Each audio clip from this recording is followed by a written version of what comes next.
사람이 소름 끼치게 싫다 못해 이제는 그 사람이 숨 쉬는 소리조차 듣기 싫으십니까? 착하게 살려고 애썼는데 돌아오는 건 이용당했다는 허망함과 뒤통수 얼얼한 배신감뿐입니까? 솔직해집시다. 우리는 지금 사람이 징글징글하게 싫습니다. 어제까지 형님, 동생 하던 사람이 갑자기 무서워지고 단톡방에 올라오는 이름 석자만 봐도 심장이 덜컥 내려앉습니다. 내가 전생에 무슨 죄를 지었길래 저런 인간을 만났을까 싶어 밤잠을 설칩니다. 그런데 말입니다. 부처님께서는 2500년 전 이미 이런 우리의 상태를 정확히 꿰뚫어 보셨습니다. 여러분이 지금 느끼는 그 소름 끼치는 혐오감은 당신이 이상한 사람이기 때문이 아닙니다. 당신의 영혼이 지독한 인간관계의 피로에 지쳐 있다는 강력한 경고 신호입니다. 참는 게 미덕이다. 원수도 사랑하라. 아닙니다. 틀렸습니다. 부처님은 절대로 그렇게 가르치지 않으셨습니다. 오히려 부처님은 독이 되는 인연을 어떻게 끊어내고 그 지옥 같은 관계 속에서 어떻게 나를 지켜내야 하는지 가장 냉철한 해결책을 제시하셨습니다. 오늘 이 영상 끝까지 집중하십시오.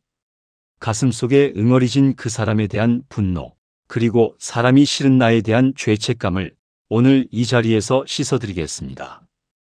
아니, 그 사람이 있든 없든 당신은 완벽하게 평온해질 것입니다. 첫 번째 지혜, 당신의 착함이 독이 된 이유, 인연을 거울 삼아 나를 보라. 우리가 사람에게 소름 끼치는 혐오감을 느끼는 결정적 이유가 무엇인지 아십니까? 그것은 바로 내 마음 같을 것이라는 착각 때문입니다. 부처님께서는 이렇게 말씀하셨습니다. 어리석은 자와 인연을 맺는 것은 독사와 한 방에 있는 것과 같다. 여러분은 그동안 좋은 게 좋은 거다라며 독사의 꼬리를 붙잡고 있었던 겁니다. 독사가 나를 물지 않기를 기도하면서 말이죠. 하지만 독사는 그저 독사일 뿐입니다. 부처님께서는 일찍이 이렇게 말씀하셨습니다. 세상에 우연히 만나는 인연은 단 하나도 없다. 우리가 만나는 모든 사람은 사실 우리 자신을 비추는 거울과 같습니다. 그들은 우리 내면의 숨겨진 모습, 우리가 미처 알지 못했던 약점들을 드러내 보여주는 역할을 합니다. 나는 이만큼 해줬는데 저 사람은 왜 저럴까? 내가 진심을 다했는데 왜 나를 배신할까? 내가 먼저 손을 내밀었는데 왜 저 사람은 외면할까? 이 기대가 무너질 때 혐오는 시작됩니다. 부처님은 보시를 할 때 이렇게 가르치셨습니다. 준 사람도 받는 사람도 준 것도 생각하지 마라. 이것이 바로 무죄칠시의 가르침입니다. 내가 이만큼 해줬으니 저 사람도 이만큼 해주겠지. 이 기대 자체를 처음부터 내려놓으라는 말씀입니다. 법구경에는 이런 구절이 있습니다. 남의 허물을 보지 말고 남의 옳고 그름을 살피지 말라. 오직 자기의 옳고 그름만을 살펴라. 우리는 흔히 싫은 사람을 보며 저 사람은 왜 저럴까 하고 타인을 판단하는 데 에너지를 씁니다. 하지만 이것은 오염된 거울을 보며 내 얼굴이 더럽다고 착각하는 것과 같습니다. 정작 닦아야 할 것은 거울 속 내 얼굴이 아니라 내 마음의 거울입니다. 사람이 소름 끼치게 싫어지는 그 순간, 사실 당신은 타인을 미워하는 것이 아닙니다. 타인에게 휘둘려 만신창이가 된 자신의 모습을 견딜 수 없는 것입니다. 지금 잠시 당신을 가장 힘들게 하는 그 사람의 얼굴을 떠올려 보십시오. 그리고 스스로에게 조용히 물어보십시오. 나는 왜 이 사람에게 이토록 흔들리는가? 나에게도 저런 모습이 조금이라도 있지는 않은가? 내가 저런 사람에게 끌려다니는 어떤 약점이 있지는 않은가? 부처님은 말씀하셨습니다. 어리석은 자는 자기 밖에서 행복을 구하고 지혜로운 자는 자기 안에서 행복을 찾는다. 그 싫은 감정을 통해 내가 무엇 때문에 힘들어하는가를 깊이 성찰하는 기회로 삼으십시오. 그 깨달음이야말로 진정한 평온을 찾는 첫걸음이 될 것입니다. 두 번째 지혜, 집착을 내려놓아라. 인연의 덧없음을 이해하라. 싫은 사람을 생각하는 시간, 그것은 그 사람에게 당신의 인생을 공짜로 상납하는 시간입니다. 그 사람은 당신 속이 타들어가는지도 모르고 발 뻗고 잘 자고 있습니다. 얼마나 억울합니까? 누군가를 미워하면 그 사람은 내 마음속에 방을 하나 공짜로 차지하게 됩니다. 내가 잠을 자려 해도 그 사람이 떠오르고 밥을 먹다가도 그 사람의 얼굴이 아른거리고 한 푼의 월세도 내지 않으면서 내 머릿속에 눌러 앉아 있습니다. 이것이야말로 인생에서 가장 큰 손해입니다. 부처님께서는 모든 것은 변하며 영원한 것은 없다고 가르치셨습니다. 이를 재행무상이라 합니다. 당신을 괴롭히는 그 사람도 그 고통스러운 관계도 결코 영원히 지속될 수 없습니다. 이런 분의 이야기가 있습니다. 수십 년 직장 생활 끝에 마지막 몇 년을 까다로운 상사 때문에 고통받던 분이 있었습니다. 그 상사는 매일같이 트집을 잡고 인신공격에 가까운 말을 서슴지 않았습니다. 그분은 매일 밤 원망과 분노로 잠을 이루지 못했습니다. 주말에도 상사 생각에 시달리며 저 상사만 없으면 내 삶은 평화로울 텐데 하고 상사를 변화시키는데 온 에너지를 쏟아부었습니다. 어느 날 그분은 부처님의 가르침, 재행무상을 접하고 큰 깨달음을 얻었습니다. 상사를 변화시키려 애쓰는 마음이 바로 자신의 고통을 키우고 있다는 것을 알게 된 것입니다. 그 후 그분은 관계에서 한 발짝 물러나 자신을 보호하는 데 집중했습니다. 놀랍게도 내면이 평온해지자 상사의 비난이 더 이상 깊은 상처를 주지 못했습니다. 상사의 말은 여전히 날카로웠지만 그것이 마음속에 박히지 않고 흘러 지나가게 된 것입니다. 이것이 바로 집착을 내려놓는 힘입니다. 부처님은 이렇게 말씀하셨습니다. 분노를 품는 것은 내 손으로 불씨를 쥐고 상대방에게 던지려는 것과 같다. 먼저 타는 것은 언제나 자기 손이다. 부처님은 또한 우리에게 방아착을 가르치십니다. 내려놓아라. 이것은 그 사람의 잘못을 용서하라는 뜻이 아닙니다. 그 사람을 다시 가까이 들이라는 것도 아닙니다. 그저 그 사람은 원래 그런 사람이다 하고 인정해버리는 것입니다. 비가 오면 우산을 쓰고 바람이 불면 옷깃을 여미듯 상식 밖의 행동을 하는 사람을 보면 아, 저 사람은 저런 업보를 쌓고 있구나 하고 조용히 비켜가면 그만입니다. 비를 탓하며 하늘에 소리를 질러봐야 비는 멈추지 않습니다. 부처님은 인과응보를 말씀하셨습니다. 당신에게 상처를 준 사람은 당신이 복수하지 않아도 결국 자신의 업에 의해 제 몫을 받게 됩니다. 당신이 그를 벌주려 애쓰지 마십시오. 당신의 손만 더러워질 뿐입니다. 법계, 우주의 질서에 맡기십시오. 당신이 그들을 미워하는 에너지를 나를 사랑하는 데 쓰기 시작할 때 비로소 진정한 평온이 찾아옵니다. 이것 또한 지나갈 것입니다. 강물이 바다로 흘러가듯 모든 인연은 결국 자신의 길을 찾아갑니다. 세 번째 지혜, 무소의 뿔처럼 혼자서 가라.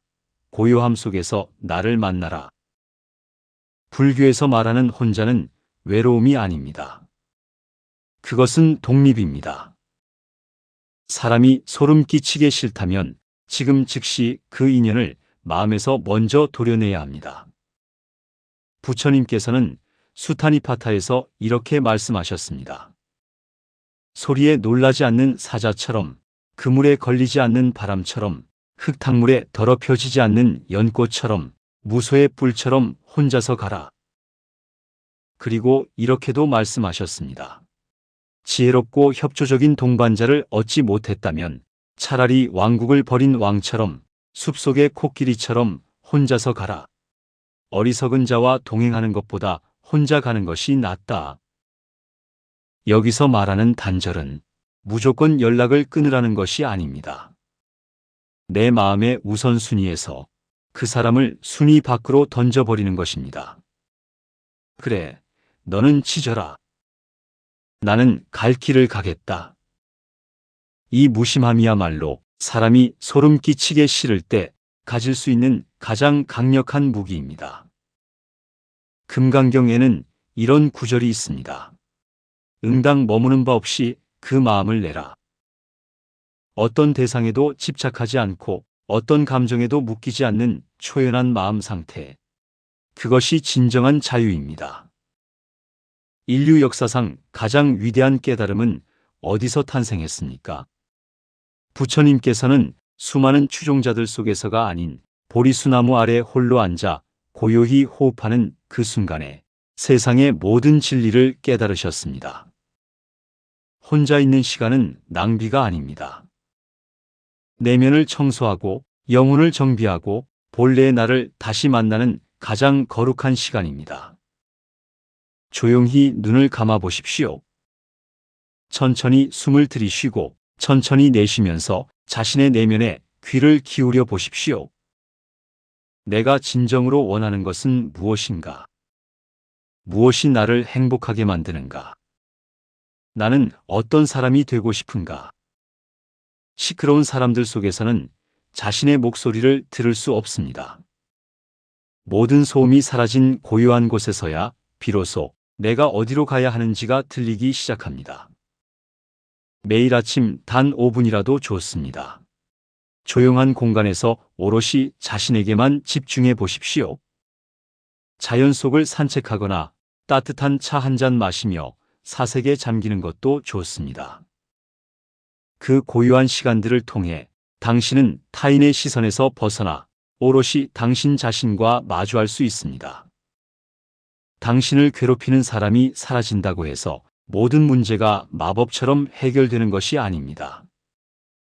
진정한 해결책은 그 사람의 유무에 상관없이 당신이 스스로 평온을 유지할 수 있는 내면의 힘을 기르는 것입니다. 부처님은 이렇게 말씀하셨습니다. 자기 자신을 등불로 삼아라. 자기 자신을 의지처로 삼아라. 다른 것에 의지하지 마라. 자등명, 법등명. 타인은 당신의 등불이 될 수 없습니다. 오직 당신만이 당신을 구원할 수 있습니다. 당신은 혼자여도 충분히 강하고 혼자여도 충분히 아름답습니다. 당신의 존재 자체만으로도 이미 완전합니다. 이제 마무리하겠습니다. 사람이 소름 끼치게 싫어지는 그 고통스러운 순간은 사실 여러분의 인생에서 가장 거룩한 순간입니다. 드디어 바깥으로 향했던 시선이 나의 내면으로 돌아오는 시점이기 때문입니다. 혼자여도 좋습니다. 아니, 때로는 혼자여야 합니다. 풍랑이 치는 바다 위에서 다른 배에 매달려봤자 같이 침몰할 뿐입니다. 당신이라는 배를 스스로 운행할 수 있는 힘을 기르십시오. 사람이 소름 끼치게 싫을 때 그 감정을 억누르려 하지 마십시오. 가만히 그 감정을 바라보십시오. 내 마음이 지금 쉬고 싶구나. 내 영혼이 정화되고 싶어 하는구나. 그렇게 자신의 마음에 귀를 기울여 주십시오. 당신은 이미 충분히 많은 고통을 겪었습니다. 이제는 그 고통의 사슬을 끊고 당신의 마음을 평화롭게 할 시간입니다. 마지막으로 부처님의 가르침을 전해드리겠습니다. 모든 것은 덧없다. 게으르지 말고 정진하라. 타인의 마음을 바꾸려 에너지를 소비하지 마십시오. 단 한 가지만 하십시오. 오늘 밤은 그 미운 사람 생각에 괴로워하지 마시고 따뜻한 차 한 잔 마시며 오로지 당신만을 위한 시간을 보내십시오. 어제보다 조금 더 나 자신을 사랑하십시오. 당신은 그 자체로 이미 완전하고 평온한 존재입니다.